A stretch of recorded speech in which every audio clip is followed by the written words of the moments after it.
Emakhosini kuyingozi ukuphahlela, ukuphahla ngezibongo kuyingozi.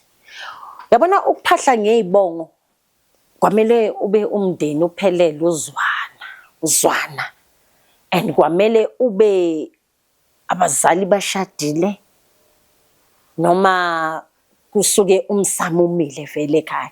Kunalento eniyenzayo embile. Umuntu uyakhona ukubuya la buya khona athi ngizophahla la ekhaya. Awuhlali kabo mama, awuhlali kabo baba, ucashile ngizophahla. I-dangerous leyo nto leyo.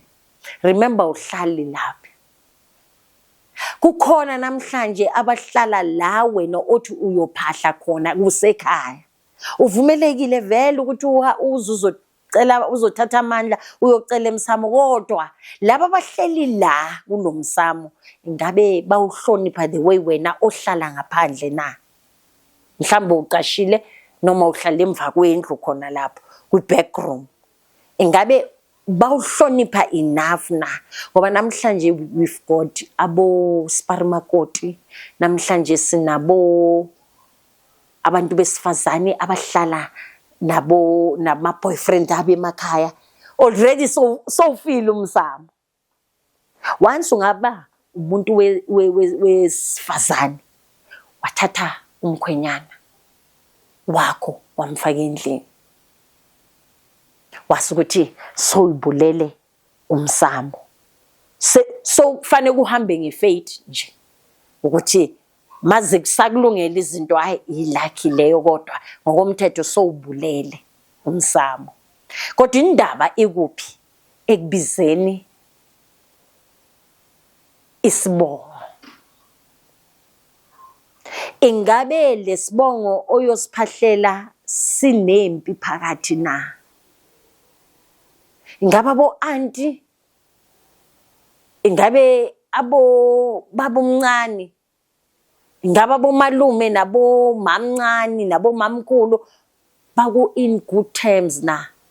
Sabani ukubiza ibongo maniphahla uma kufuneke kukulungela. I always make i-example yokuthi uma wakho makasaphila emhlabeni noma manje uyaphila, umbiza Hlotshwayo, umbiza Gumede, angithi umbiza mama. So why makasanga seke emhlabeni isekashoni lizothi Gumede?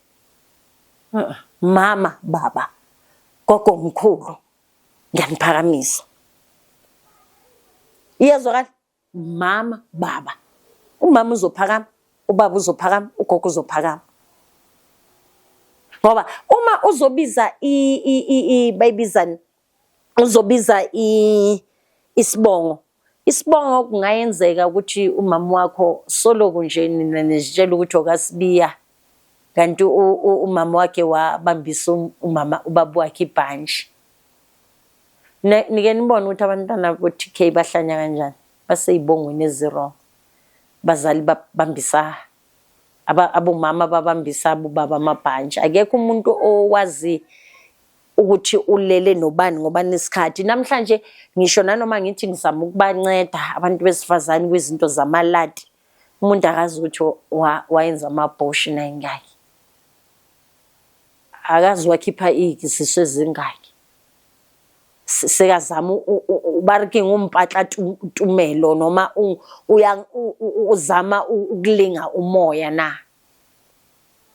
Ngoba baningi namhlanje abazitshela ukuthi ya mina ngokaGumedo ngisho nabantu besilisa, kanti umamakho wasathumasha wahlakaniphela umhlaba waze wakufaka ngebhanji ngapha. Akusiyena umntana kaGumede. So ukuze uvale yonke leyo mikhuba leyo ubiza umama. That's why uzothola abantu abaningi baphupha abobaba bangabazi. Ngisho nanoma ungafihlelwa, leyo nto siyayibona kakhulu abantu engibancedayo ngesimo masiyolungisa umsamo.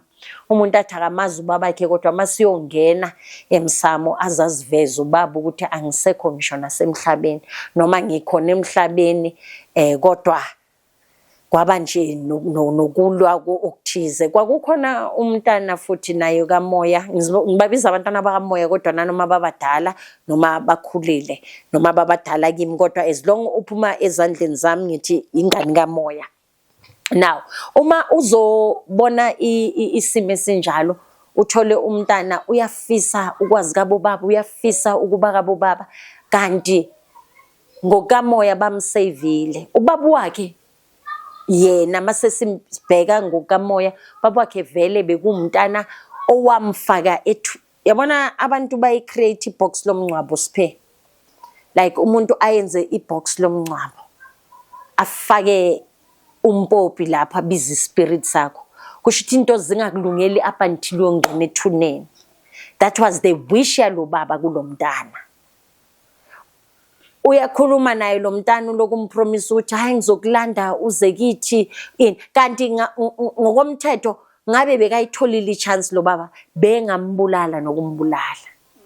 So kukhona izinto ezingayenzeki ukuthi ukhona ukufinyelela emsamo, because of they know ukuthi labo auntie nabo mamkhulu labo malume they will kill you if they have a chance.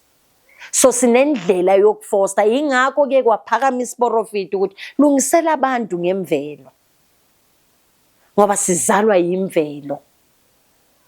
Uma sesahlala ezibelethweni zabazali for 9 months saphuma seza la emhlabeni, imvelo esikhulisayo, ukudla esikudlayo kuphuma from kwimvelo.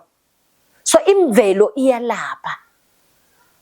Not to say ukuthi mabathi kabo mama nawo baba makube bayalwa angeke bahlangane, wena impilo yakhe izostaka kanjalo. Into abanifakela ini ifear abelaphi bendabo. Mangena mama abanye baze babayise kuma home affairs for isibongo. Ungalinge uyenze le nto le. Akusukulapheka ukuyotshentsha isibongo home affairs.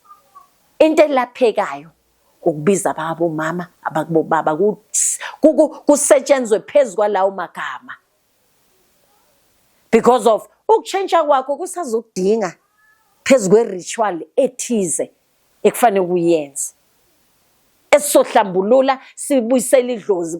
Abaningi ngibaphe igama lokuthi ithi ma uyovela edlozini lakho uthi udala uqolo, because of ufuna zonke le impande ezihlangane for the sake yokuthi wena uvikeleke, impilo yakho ikhanye, ukukhanya kwakho kubonakala, ungabi ukukhanya okuncane ngoba busebenza ngempande yodwa.